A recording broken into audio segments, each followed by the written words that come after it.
confidential nga eh. As if you are from the COA. Hindi ka naman COA. Hindi kita sagutin ng... Yung Peace and Order Fund sa mga local government units natin, yun po ay kinukuha mula dun sa confidential fund. So kung sa Office of the President, lalo na't meron ding allocation for confidential and intelligence fund, doon din po ba kinukuha yung Peace and Order Fund para doon sa reward system? I will not answer your question. I do have to make an accounting of what I did as President. That's official and personal. Mr. Chair, bahagi ito ng ating gustong siyasatin dito sa Quad Committee kasi kanina din naman po ang banggit lahat ng mga nagpapatupad ng ganitong operations, yun yung source, Peace and Order Fund. Pero kailangan malinaw din saan talagang item, anong allocation po yun. So kung sa mga LGU, malinaw naman, confidential fund. Pero sa Office of the President, dahil po actually ay iilan lang naman yung mga line items doon. At kung meron dyan na pinaka-swak para doon sa Peace and Order, yun po ay confidential and intelligence fund. So gusto po nating ma-confirm lang, dahil po nalaman natin meron talagang reward system at merong pinanggagalingan yung pondo para doon sa reward system. Sir, sandali. Medyo papahingin mo lang ako ng... 1 minute suspension. Kaya tinawag yan, sir, ng intelligence pati confidential. Kaya huwag kang magtanong kung anong confidential ginawa ko. Confidential nga eh. I am protecting the interest of the Republic when I dispense confidential fund to the military and the police. Do not make me account for something which I cannot do legally. That is not allowed by law. I am prohibited from doing it. Mr. Chair, I believe hindi tayo pwede sabihan dito sa committee na hindi tayo pwede magtanong lalo sa mga bagay na relevant dun sa ating investigations. And Mr. Chair, I was not even asking kung sino yung mga hanggang sa level ng mga regional police units, sino mga nakatanggap. I was simply asking yung nature ng paggamit ng pondo na iyon. And Mr. Chair, there's nothing in the joint circular on confidential and intelligence funds that says that we cannot ask general questions, Mr. Chair. Kaya kung ayaw po tayong sagutin dun sa ganong mga bagay, then I think that's actually an indirect admission na dun talaga nanggagaling at ayaw lang pong specify ng ating resource person yung nitty-gritty. Pero yun na po yung nagtutugma yung Peace and Order Fund na pwede talagang kunin doon sa Confidential and Intelligence Fund na actually ay lumobo ng sobrang taas sa ilalim po ng term ng past administration. So actually po, we gave our resource person a chance to answer pero nagdi-deviate po mula doon sa paano talaga. You are asking as if you are from the COA. Hindi ka naman COA. Hindi kita sagutin ng tama kasi wala rin akong alam. COA, kailangan mo ng report so you have to bring the papers. You're asking questions that are pertaining to COA. Ano? Hindi naman ako COA. Mayor ako tapos presidente. Naman. Sige, Mr. Chair, I won't belabor the point pero tingin ko ang mga kababayan natin yung makakausga. Malinaw naman po na wala po sa aming dalawa yung taga-COA pero mismo po nasa memorandum circular din naman na dapat ay ipatupad ng COA na dapat ay kung mayroong mga ahensyang nabibigyan, nag-grant ng confidential and intelligence fund, dapat po hindi nga yan in the first place nakatago mula sa mga kababayan kasi the fact na nakatago po yan, ito po yung nangyari. Nagamit po ang pondo na yan para dun sa mga extrajudicial killings na kumitil ng buhay ng mga kapwa nating kabataan, magiging yung tens of thousands ng mga pamilya na actually ay hanggang ngayon nagdurusa at walang hustisya. So, kasunod nating tanong, Mr. Chair, dun sa paano ba nabubuo yung mga drug lists ng itong tina-target ng war on drugs ng dating administrasyon. Sino po ba yung mga nagbuo ng drug list? At ito yung mga kasama dun sa tina-target ng war on drugs ng dating administrasyon.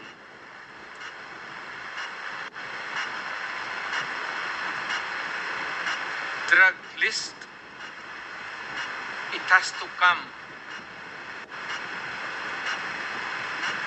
Hindi naman sa department store yan. It has to come from the police doing the undercover. Mr. Chair, yung mga napangalanan dati dito sa Quad Committee, kagaya ni na Colonel Leonardo, bahagi ba sila nung mga nagbuo nitong drug list? I don't know where he, hindi ko alam ang unit niya in particular. I only know that he's a policeman. Pero hindi ako nagtatanong kung saan siya galing, from where, kung saan siya nagtrabaho from one unit to another in the course of their being a policeman. Marami yan silang dinaanan. They are not just there diretso. So, yung tinatanong mo should be answered by Leonardo, not me. Mr. Chair, lalo na't ang drug war ay ang number one reference nito ang pronouncements ng dating Pangulo. Kaya po, we have every right to ask our resource person tungkol dun sa pagbubuo ng mga drug list. Mr. Chair, ano po ang vetting process bago ma-finalize yung mga drug list? Ano pong pinagdadaanan? Halimbawa, may nagsabi, ito, involved to sa kalakaran ng droga. Paano po natitiyak na yung final na version ng listahan, yun talaga ay yung mga merong sapat na batayan para masama dun sa listahan? Wala akong vetting committee as president or mayor. Trabaho ng pulis yan. Hayaan mo sila sa trabaho nila. Tama man o mali, kanila yan. Ako dito sa aking trabaho, tama o mali, sagot ko. Pero yung vetting, bakit? What? Ang mayor mag-vet pa? You want to say that I have to tatanong pa ako ulit to make a second investigation or a second guess? Do you expect me to do that? Mr. Chair, Wala ka bang mayor na kilala? Magtanong ka muna. Mr. Chair, exactly, precisely. Kaya po tayo nagtatanong kasi kung walang vetting process, edi paano po yun kapag meron palang nasama?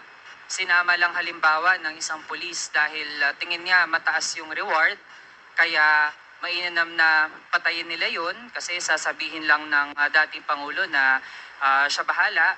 Tapos pag napatay, makiklaim yung reward at okay lang kasi hindi talaga na-check kung yun ba talaga ay merong key role dun sa illegal drug trade. So with that, Mr. Chair, sabi din po kanina kasi yung mga high value targets, yun talaga ang dapat mangyari dun, patayin. So Mr. Chair, gusto nating malaman, lahat po ba ng mga high value targets dun sa drug list na hindi na vet, lahat po ba yun ay merong unlawful aggression na ginawa noong sila ay gustong tugisin ng pulis? Again.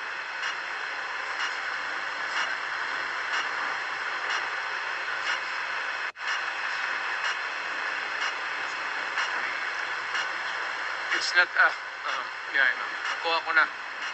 Kinig kasi ako sa ulan eh. Ulan ba yan? Kaya kita mo, inuulan ka na. Yung, hindi ko trabaho trabaho yan.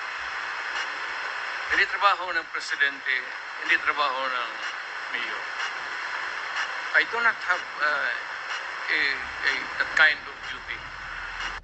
Kaya ako may military ng presidente, may police. Anong mayor ako, may police ako. Yun ang trabaho nila. Ang trabaho nila, the end game is really to produce the name of persons who are in the drug industry. Kaya dito sa Manila, when I became president, Mr. Chair, nagdi-debate na po dun sa do not tinatanong interrupt me natin. because I am answering Mr. Chair, the question. answer is not directly in line with the 1 minute question. suspension. Accomplishment is another thing. But you see, to ask for the number of arrests or killings, that would be a stupid question. Mr. Chair, ang tanong ko, sinasabi nyo rin na ang war on drugs ay talagang utos nyo. Diba? Pag sinabing war on drugs, Duterte yan. Sa inyo na nadikit yan. Unless, eto po, tanong na pwede nyo i-expound. May iba kayong gustong itawag doon? Meron po ba kayong gustong ibang itawag doon? Wala na po. Sabi ko, I assume full responsibility for whatever happened in the actions taken by the law enforcement agencies of this country to stop the drugs or the serious problem of the drugs affecting our people. Mr. Chair, next question. Nung naging mayor po kayo, sabi nyo naging safe ang Davao. Tama po ba? That would be that should be answered by a third person. I would not be answering that. It would be presumptuous of me to conclude. Hindi ako magsabi. I never said that Davao City was not publicly. Mr. Chair, as mayor, masasabi nyo na naging safe ang Davao sa panahon nyo? Talaga. Kasi walang kriminal sa kalye, Talaga. walang snatcher, Walang snatcher. walang akyat bahay, Walang akyat bahay. walang magnanakaw, Walang magnanakaw. walang mamamatay tao. Walang mamatay tao. So yun po lahat, yes. Oh. So walang mga kriminal o walang insidente ng kriminalidad, bakit po? Merong mga incident, not totally. It would be a dream of a city not to have any criminal incidents or violence. Pero overall, Davao City was safe. If the test or standard would be that a citizen of the city can walk all over the city and men and children can go home safely, unmolested, undisturbed. That was the standard that I gave to the police of Davao City. Mr. Chair, I would like to ask, no, hindi ba nagkandamatay sila sa panahon na yun? Marami po. Sino-sino po ang mga pumatay? Wala akong listahan yan, ma'am. We have to go to the... Tawag nito. Hindi ko bitbit. Ang bitbit ko lang ko yung hindi. Mr. Chair, I would like to ask again, no? Sa inyo po, na karanasan, kayo mismo ba pumatay? Ako, marami. Mga 6 o 7. So Aywan what- ko kung natuluyan yung, hindi ko na follow up sa hospital kung natuluyan. I-quote ko lang, ipaalala ko ulit, Mr. Chair, kasi wala din ito sa Senate hearings, ano. I-quote ko lang po kayo, in Davao, I used to do it personally, just to show to the guys that if I can do it, why can't you? Correct. Sinabi niyo po yan sa mga business leaders sa meeting sa Manila. At kung paano niyo ginode ang mga police officers to gun down suspects. Tama po ba? Yes, if they present a violent resistance, that's the only thing that you can kill the criminal if you are personally in danger of losing your life too. Ito But po, hindi mo pwedeng patayin yung kriminal na nakahandcuff o nakatali. Hindi trabaho ng lalaki yan. ito pong second, Mr. Chair, na quote, kayo rin ito. And I'd go around in Davao with a motorcycle, with a big bike around, and I would just patrol the streets looking for trouble also. Manila Times po ito. I was really looking for a confrontation so I could kill. Sinabi niyo po. Yes. Nagdadasal po ako, nagmumumtor ako na may mag-hold upper dyan. At kung maabot na kita, talagang patayin kita.